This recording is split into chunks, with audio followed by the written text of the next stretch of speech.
Here is my wonderful 1993 Mazda Miata. I bought this new on Halloween night, 2003. And I have driven it about 85,000 miles. It has been a great car. If you don't know, this is the second generation, or NB Miata. This is number 22A, Midnight Blue. They made 904 of these in 2003. And this is one of the only ones with the factory hardtop. And it's the LS model, which sadly does not mean that it has a Chevy V8 under the hood. What it means is that it's got leather trim, it's got a Bose stereo, limited slip differential, that kind of thing. Cruise control, power windows, power locks, all that good stuff. As you can see, it is a driver. I have driven this car quite a lot. I have enjoyed this car quite a lot. That's how Miatas should be driven. I think everybody here on Bring a Trailer agrees. I decided to sell it because I bought another car here on Bring a Trailer. In fact, I bought two. 1991 Saab 900 convertible in yellow, which is just a fantastic, fun summer car. And the replacement for this guy is a 2008 S65 AMG from the famous Bruce M. I decided not to shoot in front of a white picket fence because that's Bruce's trademark. I hope he doesn't begrudge me that brown picket fence in the background. As you can see, the bodywork looks pretty good. It has dings and scuffs though. There's some random dings here in the door. There is quite a lot of rock chips and so on in the hood.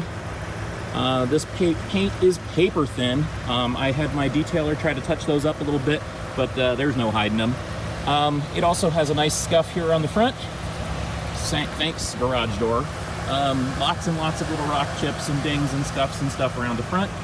I'd say it looks good at 10 feet still though. What do you think? Probably biggest issue is that back in 2006, a kid in a pickup truck ran over the back of it. And this entire section was replaced. The trunk lid, both fenders, it was not totaled, it was fixed, still has a clean title. But the problem is that the fix has come loose. So down here on the rocker panels, the welded panels have come loose, and you can see that there is some rust. So if you happen to be standing down low by the driver's side, it is no longer a 10-foot car. It is more like a 50-foot car. Sorry about that, folks. I was thinking of getting it fixed, but I didn't know what somebody would do with this thing, and if they're gonna make it a race car, they won't care. It's actually really in great shape other than that. If you look under here, under the rocker panels, you can see that all the original stuff is still perfect.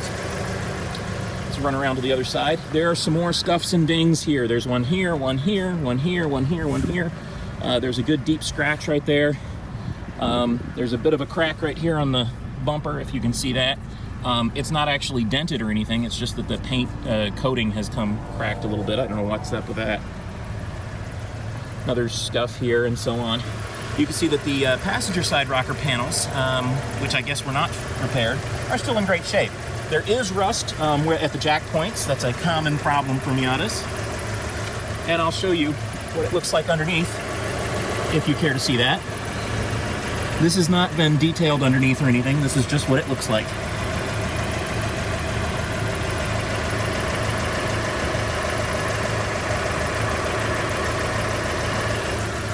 Front.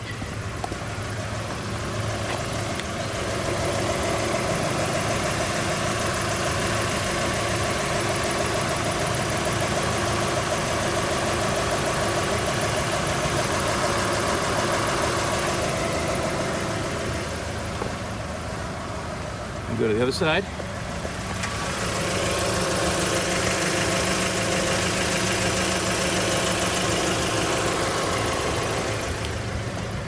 And go to the back.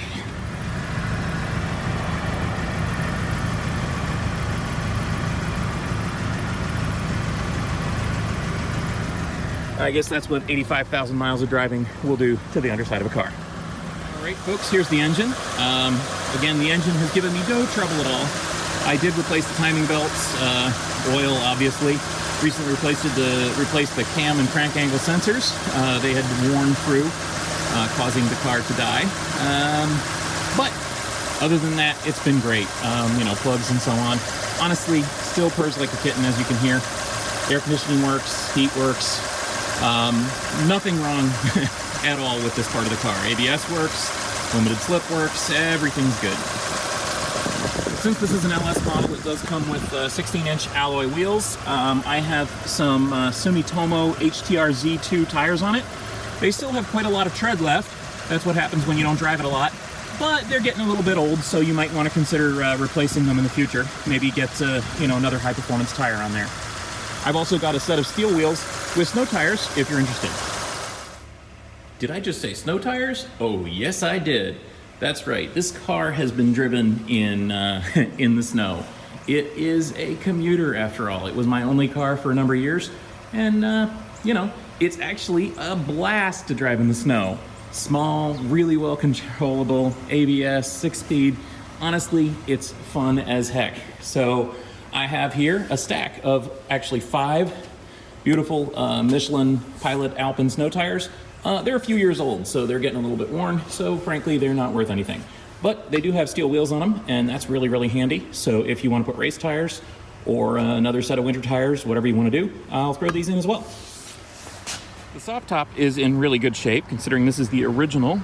It's made of a vinyl cloth material. It does have the rear defroster, if you're interested in that sort of thing.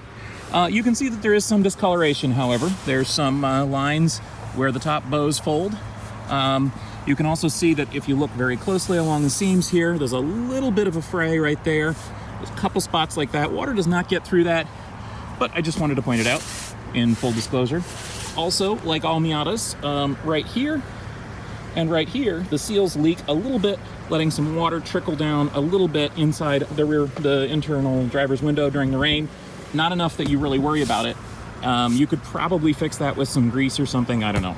The interior is still in good shape. If you look here, you'll see that it does have the leather, which is paper-thin leatherette or something. It's not super high quality, not quite like the S65 on the Mercedes. It does have the Bose stereo. Don't get too excited. Honestly, it's good, but it's not a great stereo. It's got some power at least. One thing you'll notice in a lot of Miatas is that the driver's side seat bolster does get marked up, and mine is no exception. You can see that there's some scuffs in here. It's not cracked at all. It's still nice and supple. No problems there, but it's maybe discolored a little bit. Have a leather shop look at that, maybe dye it or something, but I didn't want to cover it up. You can see that all the trim is in great shape. Steering wheel's in great shape. The interior components are all in great shape. I did recently clean out all this stuff, so looks beautiful. There's no loose change or anything. Oh wait, there's a dime, free dime. Locking trunk and gas and trunk opener right here, so you can lock this guy closed. The stereo, again, is the high-end Bose stereo. It didn't come with an aux input, so I added one. It's actually a pretty specialty unit. It replaces what would be the tape. This car did not come with a tape deck. It just came with an empty spot here. So this is a custom 3D printed filler for that spot. Behind it is an auxiliary input that pretends to be the tape.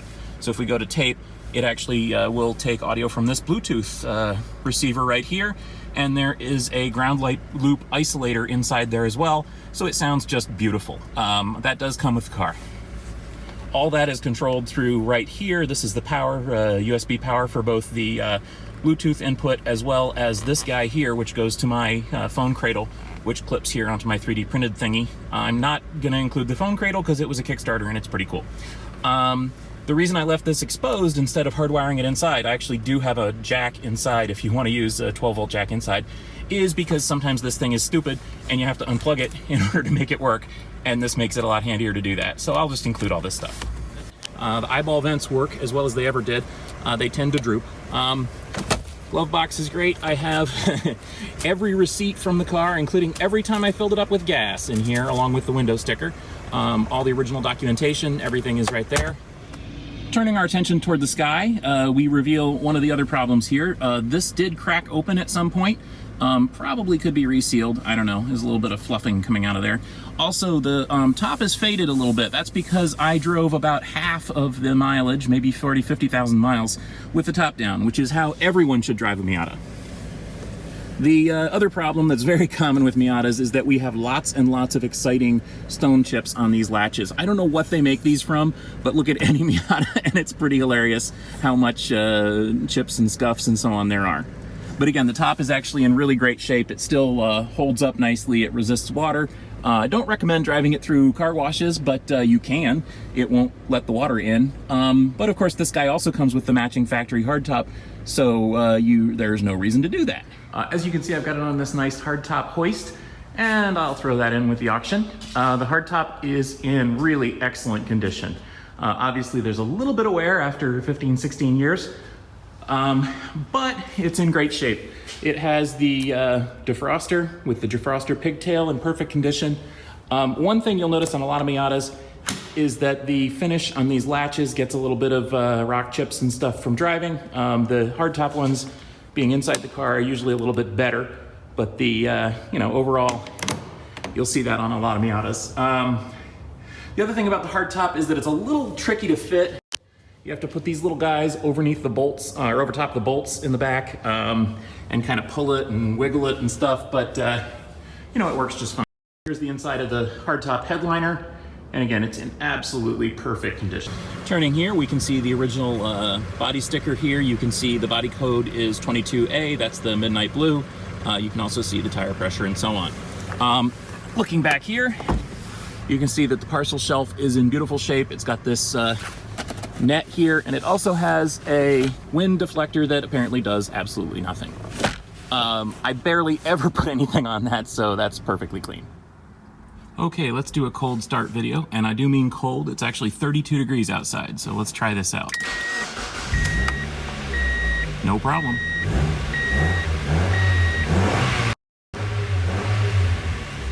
I'll take you around to show you the engine.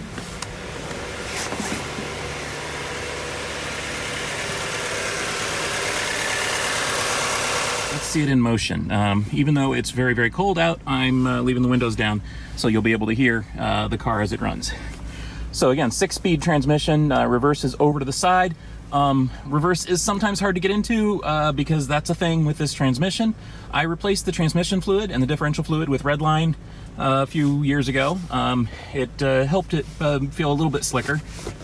First, second, third, fourth, fifth, sixth. So here we go.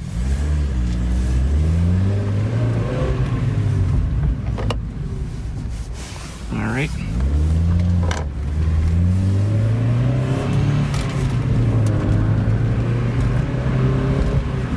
I don't usually drive like this, but when I'm doing a demo video, why not?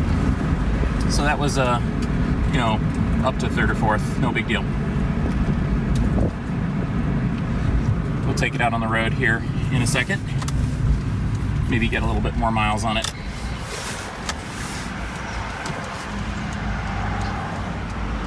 Again, the engine has never really needed anything. The only major engine issues I've had are the fact that the freaking heat shields always fall off or get loose or whatever and vibrate. I've had to have that addressed constantly, including just a week ago. Man, I thought there was something wrong with the engine, so I took it to the mechanic. He took a look at it and said, "No, you idiot, there's just a heat shield loose."